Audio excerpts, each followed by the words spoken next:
تو ایک تو ضرورت ہم کو یہاں پڑتی ہے مجتہد کو. اچھا صرف مجتہد کو ضرورت نہیں پڑتی ہے اصول فقہ کی.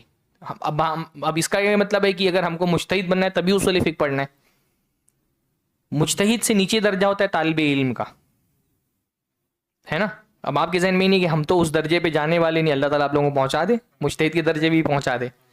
پر اگر آپ کو مجتہد نہیں بھی بننا ہے تو طالب علم جو ہے وہ اجتہاد خود تو نہیں کرتا, پر ایک درجہ تو ہوتا ہے نا کہ جہاں پہنچ کر کے بندہ, یعنی اجتہاد کا درجہ تو بہت اونچا درجہ ہے, اجتہاد سے نیچے کا ایک درجہ ہوتا ہے جہاں طالب علم کے اندر اجتہاد کی صلاحیت تو نہیں پیدا ہوئی ہے لیکن ترجیح بین الادلہ کی صلاحیت اس کے اندر پیدا ہو گئی ہے. اب یہ ترجیح بین الادلہ کس چڑیا کا نام ہے کہ بھئی میں اجتہاد نہیں کر سکتا ہوں, پر دو مجتہدین کا آپس میں ایک مسئلے میں اختلاف ہو گیا ہے, تو اتنی صلاحیت تو میرے اندر ہونی چاہیے نا کہ میں طالب علم ہونے کی حیثیت سے ان دونوں کی دلیلوں کا موازنہ کر سکوں تاکہ ان دونوں میں سے کسی ایک کو ترجیح دے دوں, پرائرٹی دے دوں اس کو, کہ یہ فلاں سے راجح, ترجیح مطلب راجح قرار دینا. بھئی میں مجتہد نہیں ہوں کہ ڈائریکٹ نصوص سے حکم اخذ کروں, اس کے لیے تو بڑی صلاحیتوں کی ضرورت ہے. ایک طالب علم جب اس درجے پہ پہنچ جاتا ہے تو وہ طالب علم نہیں رہتا ہے, مجتہد بن گیا تو طالب علم, تو پھر تو وہ بڑا عالم بن گیا. اجتہاد کے لیے بڑی صلاحیتیں درکار ہیں.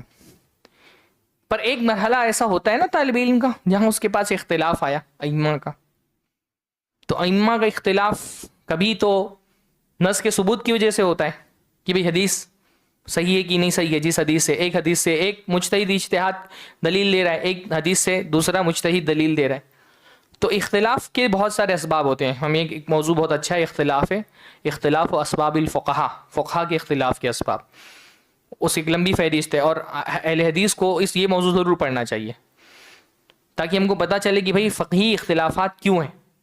اس زمانے میں جو عصبیت پیدا ہو گئی ہے لوگوں کے اندر, اس کی ایک بہت بڑی وجہ ہے کہ لوگ فقہی اختلاف کے اسباب نہیں سمجھتے, تو سامنے والا جو ہے نا وہ فوراً اپنے سے مخالف فقہی نقطہ نظر رکھنے والے کو گمراہ قرار دے دیتا ہے نا. تو اس باب اختلاف الفقہ بھی ایک موضوع ہے, اس کو انشاءاللہ کبھی ہم پڑھ سکتے ہیں. تو کبھی تو اختلاف نصوص کے ثبوت کی وجہ سے ہوتا ہے کہ ایک مجتہد جو ہے وہ ایک حدیث سے استدلال کر رہا ہے, دوسرا دوسری حدیث سے استدلال کر رہا ہے, تو یہاں تو محدث کا کام آپ کو پڑے گا کہ محدث یہ بتائے گا کہ جو فلاں مجتہد جو ہے وہ جس حدیث سے دلیل بنا رہا ہے وہ حدیث صحیح ہے کہ نہیں صحیح ہے. اس کے لیے آپ کو کیا چاہیے, اصول حدیث کی مہارت چاہیے, علوم حدیث کی مہارت چاہیے. پر کبھی کبھی استدلال کی وجہ نصوص کا ثبوت نہیں ہوتا ہے بلکہ اس سے استدلال کا طریقہ ہوتا ہے. وہاں آپ کو کیا کرنا پڑے گا, وہاں اصول فقہ کام آئے گا آپ کے.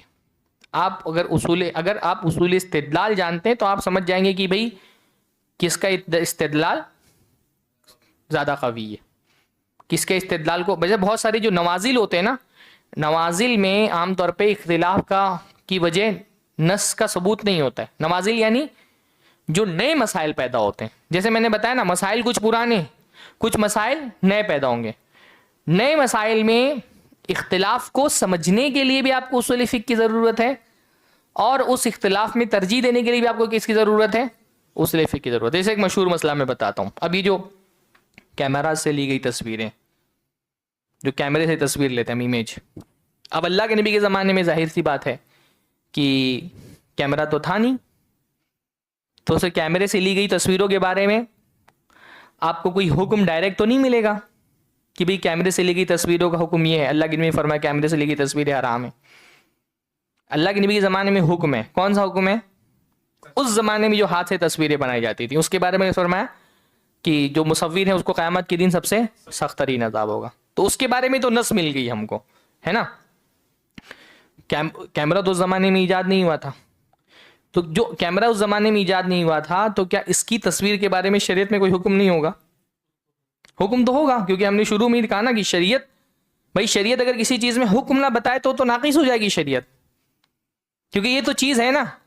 اب مجھ کو پتہ لگانا ہے نا کہ اس سے اللہ تعالیٰ خوش ہوتا ہے یا ناراض ہوتا ہے, تو شریعت تو رہنمائی کرے گی, لیکن شریعت کی نصوص تو لمیٹڈ ہیں, محدود ہیں, اور مسائل تو لامحدود ہیں. میں نے کہا نا مسائل تو بہت لامحدود ہیں, پر حکم تو لگانا پڑے گا. تو آپ کو کیا کرنا پڑے گا, شریعت کے اصولوں کو جاننا پڑے گا, پھر اس کو اپلائی کر کے دیکھنا پڑے گا کہ یہ کس کیٹیگری میں جا رہا ہے, واجب کی کیٹیگری میں جا رہا ہے, حرام کی کیٹیگری میں جا رہا ہے, مستحب کی کیٹیگری میں جا رہا ہے, مباح کی کیٹیگری میں جا رہا ہے. مکروہ کی کیٹیگری میں جا رہا ہے، آپ کو ڈھونڈنا پڑے گا. اب مجتہد، جب ایک نئی چیز آئی اب کیا کرے گا؟ مجتہد آئے گا پہلے، اور وہ اپنے اصولوں کی روشنی میں اجتہاد کرے گا. اب اجتہاد ہوا تو اختلاف ہو گیا. نوازل میں اس طرح کا اختلاف ہوتا ہے کہ ایک مجتہد آیا اور اس نے کہا کہ یہ تو تصویر ہے، اللہ کے نبی صلی اللہ علیہ وسلم کے زمانے میں تصویر حرام تھی، اللہ کے نبی صلی اللہ علیہ وسلم نے مصورین کے لیے یہ عذاب رکھا ہے، اور اس نے کہا کہ میرے سے تصویر حرام ہے، کیونکہ اس کا ایک پہلو یہ ہے کہ یہ تصویر ہے، ایک ایسپیکٹ سے یہ تصویر کے مشابہ، تصویر تو ایک دم واضح نہیں پر تصویر کے مشابہ. دوسرا مجتہد آیا، اس نے کہا نہیں، وہ تصویر تو ہاتھ سے بنائی جاتی ہے، یہاں تو ہاتھ سے کچھ بن نہیں رہا ہے، یہ تو آئینے کے عکس کی طرح ہے جس کو محفوظ کر لیا گیا ہے نا. امیج کیا ہوتی ہے؟ عکس ہوتی ہے، اس لیے اس کو امیج کہا جاتا ہے نا. تو امیج جو ہے وہ کیا ہوتی ہے؟ آئینے میں دکھنے والا عکس ہے. تو دوسرا مجتہد کہہ رہا ہے کہ یہ عکس ہے، یعنی ایک شے جو اللہ کے نبی کے زمانے میں نہیں موجود تھی، وہ اپنے ایک پہلو سے ایک حرام شے کے قریب ہے اور ایک پہلو سے ایک حلال شے کے قریب ہے نا. ایک پہلو سے یہ حرام کے مشابہ لگ رہی ہے، ایک پہلو سے یہ حلال کے مشابہ لگ رہی ہے. ایک مجتہد جو کہہ رہا ہے حرام ہے، وہ کیا کہہ رہا ہے؟ وہ کہہ رہا ہے کہ یہ اللہ کے نبی صلی اللہ علیہ وسلم کے زمانے میں تصویریں پائی جاتی تھیں، ان تصویروں کے مشابہ، اس لیے اس پر حرام والا فتویٰ لگاؤ. اب یہ اجتہادی کر رہا ہے نا، یہ قیاس کر رہا ہے نا. اس کو قیاس و شبہ کہا جاتا ہے کہ ایک چیز اپنے ایک پہلو سے حرام سے قریب لگ رہی ہے. دوسرا مجتہد کہہ رہا ہے نہیں، آپ ذرا اس پہ غور کریں، یہ تو جیسے ہم آئینے میں عکس اپنا دیکھتے ہیں، آئینے میں عکس ہے، وہ بس ہم اپنے ہاتھ سے تو کچھ نہیں بنا رہے، یہ آئینے کا عکس ہے، تو بھائی وہ عکس کے مشابہ ہے. اور آئینے میں عکس دیکھنا حلال ہے کہ حرام ہے؟ حلال ہے. تو وہ کہہ رہا ہے جب آئینے میں عکس دیکھنا حلال ہے تو اگر اس عکس کو محفوظ کر لیا جائے تو وہ حرام کیوں ہوگا؟ اب مجتہدین میں اختلاف ہو گیا. اس اختلاف کو پہلی بات تو سمجھنے کے لیے آپ کو اصول فقہ چاہیے، ہے نا، کہ قیاس کر رہے ہیں دونوں. نص کسی کے پاس بھی موجود نہیں ہے، کیونکہ نص تو اس وقت ہوتی نا جب یہ شے اللہ کے نبی زمانے میں پائی جاتی. نص تو اللہ کے نبی زمانے میں پایا ہی نہیں جاتا تو نص تو اس کے بارے میں نہیں ملے گا، کلیئر کٹ ٹیکسٹ نہیں ملے گا، اس کے بارے میں صریح ٹیکسٹ نہیں ملے گا، آپ کو قیاس کرنا پڑے گا. دونوں لوگ قیاس کر رہے ہیں، دونوں لوگ قیاس کر رہے ہیں. اب یہ قیاس لفظی جو میں بول رہا ہوں نا، یہ کب آپ کو پتا چلے گا قیاس کس کو کہتے ہیں؟ جب آپ نے اصول فقہ پڑھا ہے نا. اگر اصول فقہ نہیں پڑھا ہوگا تو آپ سمجھ ہی نہیں پائیں گے کہ اختلاف کیوں ہو رہا ہے اس پر. جو بہت سارے جاہل ہیں نا، وہ کہتے ہیں بھائی یہ اللہ کے زمانے میں پیدا نہیں ہوا تھا تو مولویوں کو یہ کام ہی نہیں دینا چاہیے کہ اس کے بارے میں بات کریں. آپ کو ایک لبرل مائنڈیڈ طبقہ ایسا ملے گا نا جو کہنے کہ بھائی مولوی اس کے بارے میں کیوں بات کرتے ہیں، یہ چیز تو اللہ کی شریعت کا حکم، شریعت کے دائرے میں تو پوری کائنات آئے گی، ہے نا. یعنی فقیہ کے پاس ہر کوئی آتا ہے، فقیہ کے پاس انجینئر بھی آئے گا، فقیہ کے پاس ڈاکٹر بھی آئے گا، کیونکہ شریعت کا حکم تو بہرحال فقیہ ہی بیان کرے گا، ہے نا. کوئی آپریشن کرنا ہے تو بھی وہ ڈاکٹر فقیہ کے پاس آئے گا اور وہ اس سے سوال کرے گا. تو شریعت کے دائرے میں تو ہر چیز آئے گی. جو بہت سارے جاہل لوگ بولتے ہیں نا کہ بھائی مولوی ان چیزوں میں بات کیوں کرتے ہیں، بھائی مولوی اس کے ایجاد کے بارے میں بات نہیں کرے گا، پر جو عالم ہے وہ یہ تو حکم دیکھے گا نا کہ یہ شریعت کے اصولوں میں سے کہاں اس کو اپلائی کرنا ہے، اس کو کس کیٹیگری میں رکھنا ہے. اب یہ جو قیاس میں بار بار بول رہا ہوں، آپ کے تو سمجھ میں آ رہا ہے. کیوں سمجھ میں آ رہا ہے؟ کیونکہ یہ قیاس آپ نے پڑھا ہوگا، سنا ہوگا. شریعت جس نے قیاس نہیں سنا اس کو اختلافی سمجھ میں نہیں آئے گا، کیونکہ کیمرہ اللہ کے زمانے میں ایجاد ہی نہیں ہوا تھا تو علماء اس کو لے کر کے لڑائی کیسے کر رہے ہیں. اگر آپ لو سیلف کانفیڈنس سے سفر کر رہے ہیں، چھوٹی چھوٹی باتوں پہ ہرٹ ہو جاتے ہیں، یا بہت زیادہ ایجاد ہی نہیں ہوا تھا تو علماء اس کو لے کر کے لڑائی کیسے کر رہے ہیں؟ کیونکہ علماء قیاس کر رہے ہیں. یہاں ہم کو قیاس کی ضرورت پیش آتی ہے. شریعت کچھ چیزوں کو کلیئر کٹ نصوص میں بیان کر دیتے ہیں اور کچھ اصول شریعت نے رکھے ہیں. ان اصولوں کی بنیاد پر مجتہد اجتہاد کر کے بعد میں آنے والے مسائل کو کسی ایک کیٹیگری میں رکھتا ہے، اس پر کوئی حکم بیان کرتا ہے اجتہاد کے ذریعے سے، قیاس کے ذریعے سے.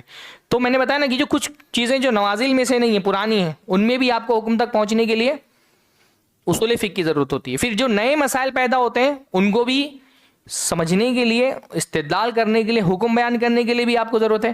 اور حکم نہیں بھی بیان کرنا ہو تو فقہا کے اختلاف کو سمجھ کر کے ان کی دلیلوں میں قوت تلاش کرنے کے لیے اور ایک دلیل کو دوسری دلیل پر ترجیح دینے کے لیے آپ کو کس چیز کی ضرورت ہوتی ہے؟